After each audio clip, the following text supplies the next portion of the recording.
Hello and welcome to Tristram Under Siege, a Dawn of Valor, a Dungeons & Dragons story set in the universe of Diablo. I'm Alex, and with me as always is my co-host. Hey everyone, really excited to jump into this one. Yeah, me too. So this is our deep dive into Primeval, which is a D&D 5e campaign, but set in the dark world of Diablo. Exactly, and this is episode 1 called Hi, My Name Is, where our heroes, they start arriving in Tristram. And things don't stay quiet for long. Things go sideways pretty fast. Oh, understatement of the year. And look, we're going to be following this whole story session by session. It's serialized. Right, and we're not just going to recap the plot. We really want to get into the characters you're about to meet, personalities, how they bounce off each other. How those relationships start forming, especially under, extreme pressure. It's going to be fascinating to watch this team kind of come together. Or maybe fall apart. We'll see. Could be. So let's paint the picture. Sanctuary. That's the world. Used to be, normal, vibrant maybe. Yeah, fields, towns, the usual. Yeah. No, not so much. It's like a twisted mockery of itself. Everything's covered in ash, smells like sulfur. Yeah. It's grim. Really grim. And you got to feel for the people there. Like, imagine one day you're living your life, the next. Boom! Hellmouths and despair. Yeah. That sudden shift, it's brutal. Totally. And right in the middle of this creeping dread is this little town, Tristram. Usually pretty quiet. Yeah, tucked away. Nothing ever happens there, right? Well, not anymore. Over the last 10 days, strange visitors have been showing up. And the local tavern, the Tavern of the Rising Sun. Run by Alara, right? Fearless lady. That's her. Usually just locals, but lately it's been bursting at the seams. You can almost picture her, wiping down the counter with a very forced smile. Patience wearing thin, I bet. Definitely. So, first of these new arrivals, Yeah. This guy brings a bit of a character to the place. A bard. Well, Bard, always fun. Stephen Toast III of Houseberry calls himself the Sarasota Songbird. The Sarasota Songbird, It's- seriously. He's got the voice, the instruments, apparently keeps spirits high, which, is Yeah. needed. True. But seems he's a bit self-serving. Makes some borderline lewd advances. Uh-oh. Alara keeps him in line, though. No nonsense from her. Good for Alara. So this Stephen Toast, charming maybe, but you gotta watch him. Like a bardic Loki. Pretty much. Okay, so after him, over the next few days, others trickle in. First, this human, Toa Iverson. Oh, right. The quiet one. Super quiet, sits at the most remote table, always has his bow and quiver. And the weird thing, people say he just kind of appears in his chair. No one sees him come or go. Okay, that's definitely mysterious. The classic ranger archetype, right? Always watching, always ready. Probably got some secrets. You'd think so. Huh. Then midday, third day, in rides Gravis Keltheron. The night. Yep, human knight. Yeah. Devilishly handsome, apparently, but stoic, really stoic. Glistening armor, sits at the bar. Where you can keep an eye on his horse outside. Exactly, always checking on the horse. A man of priorities. Probably polishes his armor more than he talks. Discipline, right there. Seems like it. Then, day 5, Lunara Shadowroot arrives. She's an Eladrin druid. Eladrin. So fake-pitched elf, right? Intense emotions, maybe changes appearance a bit. That's the one. Immense beauty, but also intense. And the first thing she does is ask everyone about her sister Dee Dee. Okay, a personal quest right off the bat. What's the sister like? Described as frequently intoxicated and aloof. Oh, lovely. Sounds like finding her might be. It's interesting. So Lunara's worried, clearly. Adds a layer of personal stakes. For sure. After asking around, she ends up sitting in silence near Gravis at the bar. An odd pair. So the tavern's filling up. Alara's getting nervous. She feels the war coming closer, right? Yeah, the Hellspawn War seems pushing south. And then Crook arrives. Crook, the half-orc. Battle-tested, carrying 2 massive weapons. And he basically confirms Alara's fears. Doesn't give details, just says the war is expanding. He's been traveling for 10 days. So he's seen things. Bad things. His arrival is like the final warning bell, isn't it? The storm is here. Feels that way. He grabs a sturdy stool, then spots Toa. And goes over. Yeah, Toa kind of nods him over like he senses something similar in him. They just sit there, in silence. Kindred spirits. Warriors recognizing each other. Crook's fiddling with this amulet he wears.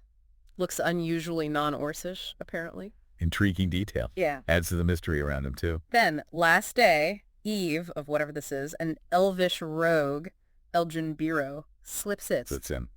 Unnoticed. Practically. Takes the bar stool closest to the door. Always the escape route. Classic rogue.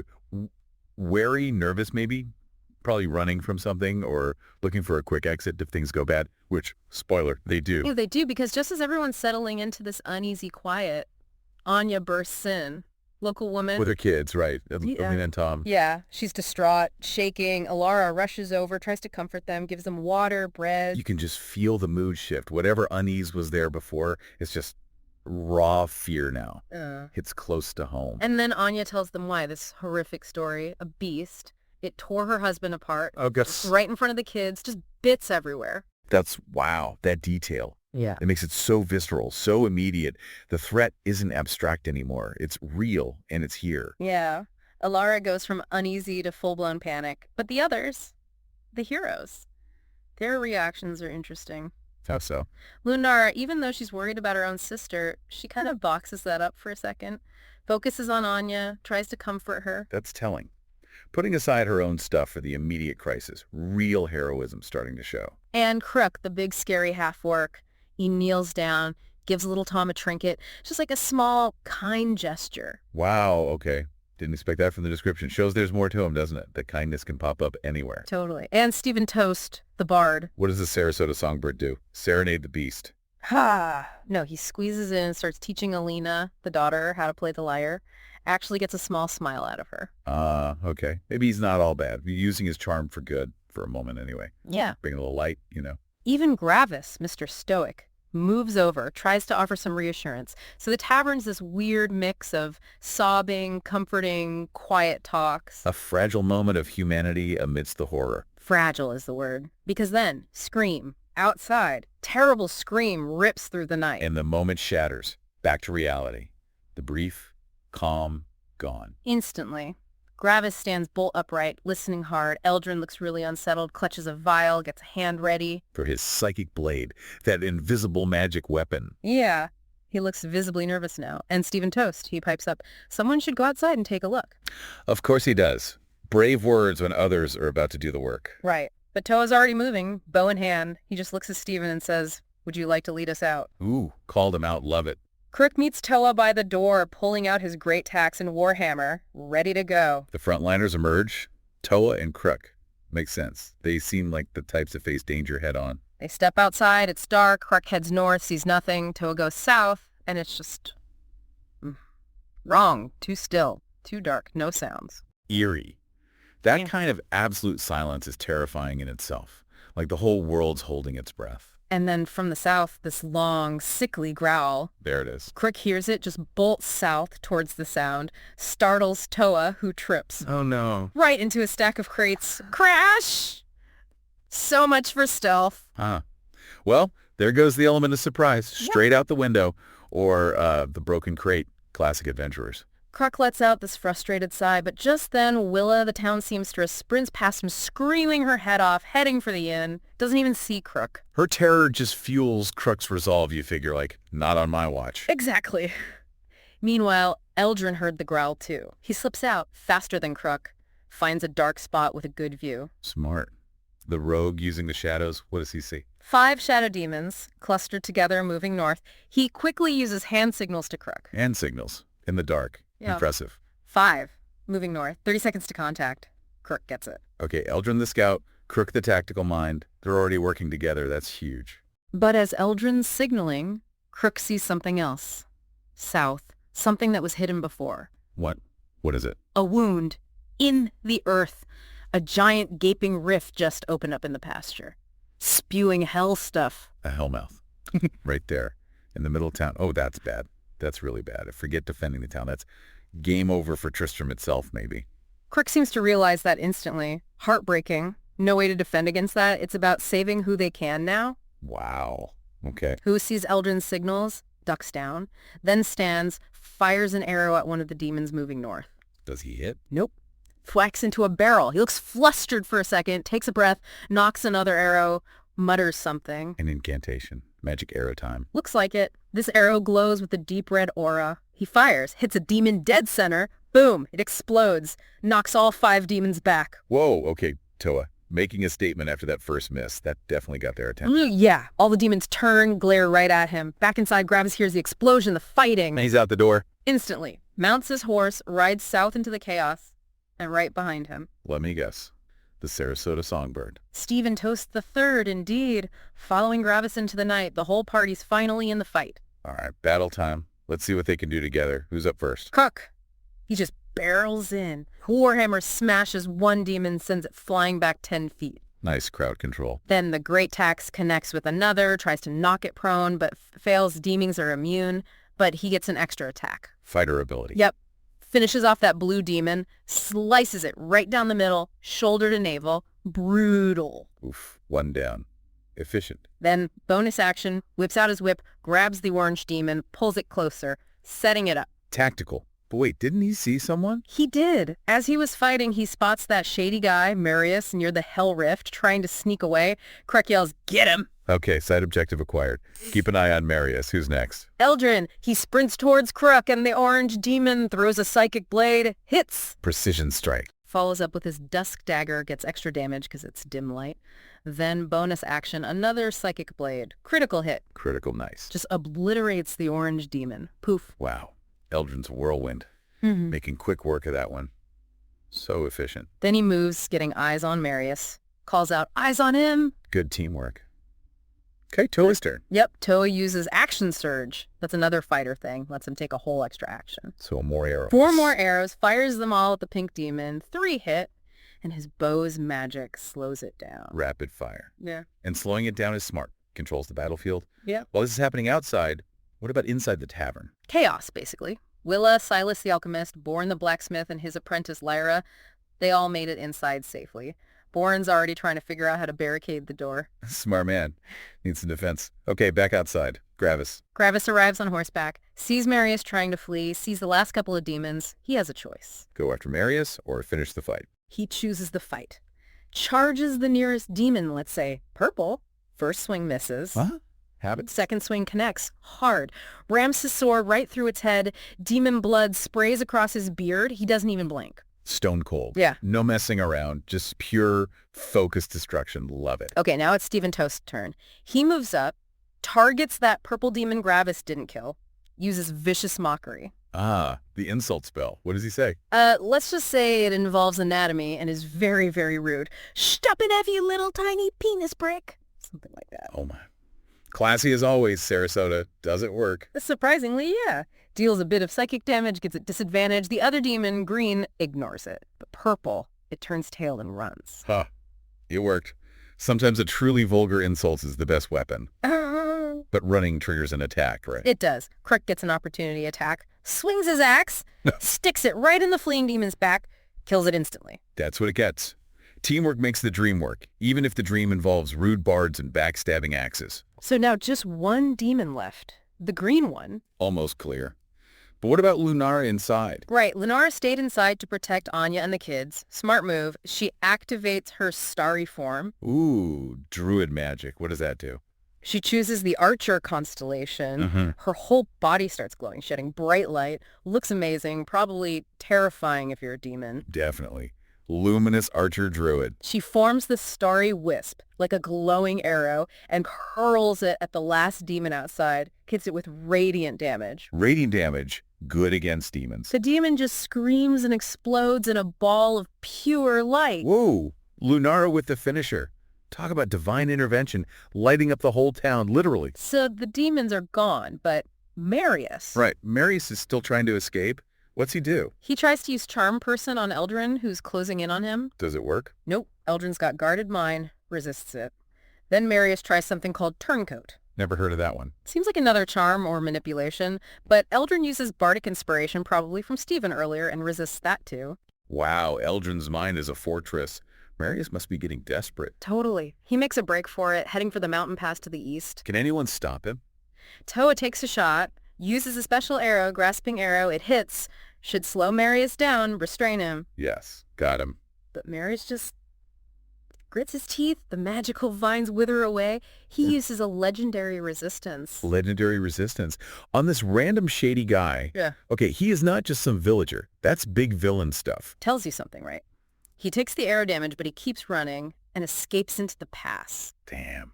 Okay, so Marius got away, but he's clearly important and powerful. Definitely going to see him again. You'd have to assume so. So combat's over for now. The party heads back into the Tavern of the Rising Sun. Which is now basically a refugee center. Yeah. Packed with terrified townspeople. The vibe must be awful. Tense, yeah. Stephen Toast immediately tries to slap a gold coin on the bar. Drinks for the heroes. Oh, Stephen, read the room, man. Alara just waves him off. Drinks are on me tonight. Trying to be strong for everyone. Good on her. So what now? Debrief. Crook asks Alara about Marius. She just says he was quiet, kept to himself, camped outside town, didn't know much. So a dead end there. Stephen tries to rally the room. Anyone got any intel? Any balls of knowledge about this Marius fellow? You know, dramatic. Balls of knowledge. Seriously. Yeah. Oh, Stephen. I bet that went over well with the terrified villagers. Not really. Gravis is just quietly moving among them, checking if anyone's hurt, offering quiet support. Much more effective. Nobody knows anything more about Marius. Makes sense. People are scared. Probably didn't notice the quiet stranger much. Crook eventually tells Stephen to just let it go. Eldrin, meanwhile, talks to Silas, the alchemist. Does the alchemist know anything? He traded with Marius, maybe. Yeah, Silas confirms Marius camped outside town, only came in to trade supplies occasionally. Quiet guy. That's it. Okay, so Marius remains a mystery. Practical Eldrin gets the small facts, while Stephen gets the dramatic silence. Pretty much. Then Lunara goes over to Stephen, asks him about helping find her sister, Dee Dee, gives the description again. Back to the personal quest. Does Stephen agree? What's his price? He agrees, says he doesn't need payment, just companionship to travel these lands. How convenient. Companionship that happens to be heading in the same direction he probably wants to go anyway. Smooth, Stephen. Smooth. But hey, an alliance is forming. Exactly. And speaking of alliances, Eldrin goes up to Crook, compliments his tactics in the fight. Mutual respect there. They worked well together. Eldrin says he's traveled alone too long, asks if he can join Crook heading west. What does Crook say? Crook appreciates Eldrin's swiftness to respond in the fight, welcomes the compatriotism. Toa nods along, says something like, in numbers, we fight well together. Wow. Okay, so that's Crook, Eldrin, Toa. Seems like the core group is solidifying right there, Right. recognizing they need each other. That's cool to see happen so fast. It really is. But just as they're having this moment, Willa, the seamstress, speaks up. She finally says what she saw when she ran past Crook. Oh, right, she was screaming. What did she see? A demon dragging someone away towards the cathedral. Oh, no. Elic, the town sage. You know, like the Deckard Cain type, the Right. wise old historian. That's terrible. Losing the town sage and dragged towards the cathedral. That place is probably crawling with demons now. Is it a rescue mission? It sounds like it should be. Willa also mentions Father Benrich, the priest, would have been in the cathedral too, so maybe 2 people to rescue. Or 2 people already dead or corrupted? That cathedral sounds like bad news. Before they can even process that, the tavern door bursts open again. 3 town guards, Brennan, Kara, and Alden. More trouble. Big trouble. They're gasping, panic, yelling about demons, zombies, skeletons. The town is overrun. They're screaming, get out now. Overrun. So the first fight was just the appetizer. Looks like it. Someone does an insight check on the guards. They are legitimately terrified, like pissing themselves terrified. This is real. Okay, wow. The scale of this is way bigger than just 5 demons. The whole town is falling.